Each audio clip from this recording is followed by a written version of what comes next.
Halo teman-teman, Assalamualaikum warahmatullahi wabarakatuh. Saya Muhammad Anustio, saya dari kelas IE 20C5 dengan NIM 352010293. Dalam video kali ini saya akan menjawab soal ulangan tengah semester dari mata kuliah otomasi industri. Oke, soal yang pertama adalah bagaimana konsep dari otomasi industri. Otomasi industri adalah proses di mana sistem kontrol menggantikan peran manusia dalam industri. Artinya, banyak tahap dalam proses industri tidak lagi dijalankan oleh manusia, melainkan digantikan oleh mesin, sehingga keseluruhan proses menjadi otomatis. Demi melakukan otomasi industri, memerlukan sistem kontrol. Oke, selanjutnya soal nomor 2. Jelaskan rangkaian listrik seri dan paralel beserta kekurangan dan kelebihannya. Yang pertama, rangkaian listrik seri. Rangkaian listrik seri adalah rangkaian listrik yang terdiri dari hanya satu jalur untuk melewati arus. Dan kelebihannya, yang pertama, besar arus yang mengalir pada setiap hambatan akan selalu sama. Yang kedua, karena hambatan yang disusun seri, maka kabel yang dibutuhkan lebih sedikit. Dan kekurangannya rangkaian seri, satu, lampu yang menyala tidak sama besar, tergantung letak dan besar hambatannya. Dan yang kedua, jika salah satu lampu padam, maka lampu yang lain juga ikut padam. Yang ketiga, tidak dapat dipasang saklar. Terus, rangkaian listrik paralel. Rangkaian listrik paralel adalah rangkaian listrik yang terdiri dari lebih dari satu jalur untuk melewati arus. Kelebihannya, jika salah satu lampu padam, maka lampu lain tidak akan terpengaruh. Dan yang kedua, dapat dipasang saklar pada setiap lampu. Dan yang ketiga, tegangan yang mengalir pada setiap hambatan akan selalu sama, sehingga seluruh lampu akan sama terang. Dan kekurangannya, menggunakan lebih banyak kabel dibandingkan rangkaian seri. Yang kedua, arus yang mengalir tidak sama besar. Oke, lanjut soal nomor 3. Pada tiap bulan kita melakukan pembayaran listrik. Bagaimana kita menghitung berapa rupiah atau pengguna listrik tersebut? Oke, saya akan membuat contoh soal. Sebuah rumah berlangganan listrik dari PLN. Rumah tersebut menggunakan 4 lampu masing-masing 10 watt, menyala 5 jam sehari. Satu buah TV 80 watt menyala 10 jam sehari. Dan 2 buah kipas angin masing-masing 25 watt menyala 6 jam sehari. Dan satu buah kulkas 75 watt menyala 24 jam sehari. Dan satu buah setrika 150 watt menyala 2 jam sehari. Jika harga 1 kWh yang ditetapkan oleh PLN 500 rupiah, berapakah rekening yang harus dibayar selama 1 bulan? Oke, mari kita bahas. Rekening listrik yang harus dibayar oleh rumah yang berlangganan listrik dari PLN adalah besar energi listrik atau daya listrik alat yang digunakan selama 1 bulan. Besar energi listrik dihitung sesuai tarif tiap kWh. Perhitungan energi dilakukan dengan rumus persamaan berikut. W sama dengan P kali T. Mari kita jawab. Energi listrik yang dipergunakan dalam 1 hari 4 TL kali 10W kali 5H sama dengan 200 WH sama dengan 0,2 kWh. Dan yang kedua, 1 TV kali 80 watt kali 10H sama dengan 800 WH sama dengan 0,8 kWh. Dan berikutnya 2 kipas kali 25W kali 6H sama dengan 300 WH sama dengan 0,3 kWh. Dan satu kulkas kali 75W kali 24H sama dengan 1800 WH sama dengan 1,8 kWh.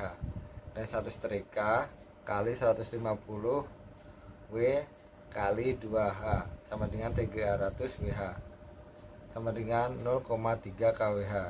Jadi jumlahnya 3,5 kWh energi listrik yang dipergunakan dalam satu hari. Dan rekening listrik yang harus dibayar selama 1 bulan sama dengan 3,5 kWh kali 500 rupiah kali 30 hari sama dengan 52.500 rupiah. Jadi rekening listrik yang harus dibayar rumah yang berlangganan listrik selama 1 bulan tersebut besarnya 52.500. Ini belum termasuk biaya pajak penerangan jalan sebesar 9% dan berlangganan.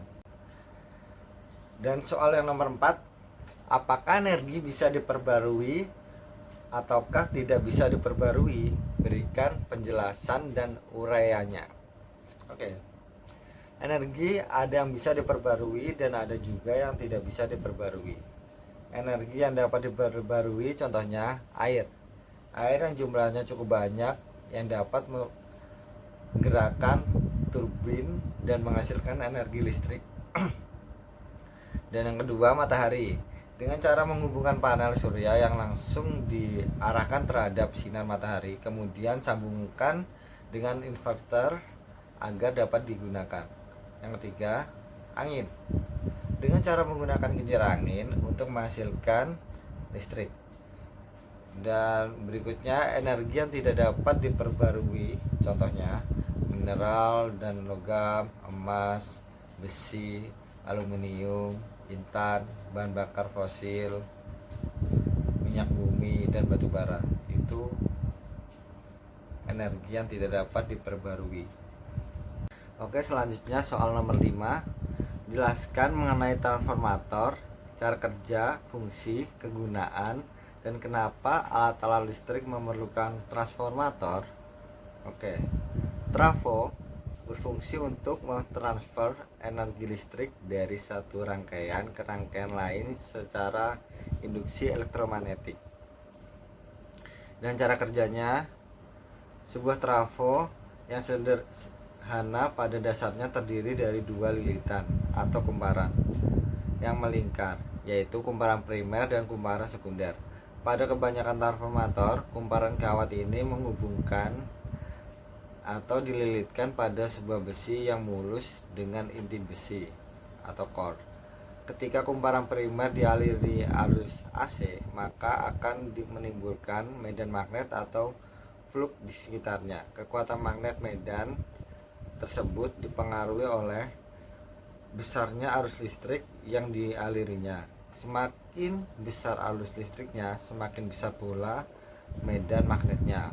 Fluktuasi medan magnet yang terjadi di sekitar kumparan pertama atau primer akan menginduksi GGL, gaya gerak listrik, dari kumparan kedua atau sekunder, dan akan terjadi pelimpahan daya dari kumparan primer ke kumparan sekunder. Oke, selanjutnya soal nomor 6. Jelaskan konsep dari sistem proteksi dalam otomasi industri. Oke. Sistem proteksi yang dilakukan kepada peralatan-peralatan listrik yang terpasang pada suatu sistem tenaga terhadap kondisi abnormal dari operasi sistem itu sendiri. Kondisi abnormal itu dapat berupa antara lain konsleting, asinkron, dan lain-lain. Fungsi utama proteksi adalah 1. Mendeteksi adanya gangguan atau keadaan abnormal lainnya pada bagian sistem. Dan yang kedua, melepaskan bagian sistem yang terganggu sehingga bagian sistem lainnya yang tidak mengalami gangguan dapat terus berproses atau beroperasi. Dan soal yang terakhir, soal nomor 7. Jelaskan bagaimana cara membaca nilai gelang pada resistor 6 warna dan berikan contohnya. Oke, di sini ntar saya taruh tabel dan beserta contohnya. Di situ pita pertama warnanya merah, berarti nilainya 2, dan pita kedua ini warnanya kuning, berarti nilainya 4, dan pita ketiga warnanya hijau berarti nilainya 5, dan pita keempat ini warnanya merah berarti nilainya 10 pangkat 2 berarti 100. Dan pita kelima coklat berarti toleransinya 1%. Dan pita keenam warnanya orange berarti 15 ppm per K. Jadi dibacanya 24.500, toleransinya 1%. Gitu teman-teman. Oke, demikian jawaban dari ulangan tengah semester saya dari mata kuliah otomasi industri. Sekian dan terima kasih. Wassalamualaikum warahmatullahi wabarakatuh. See you guys.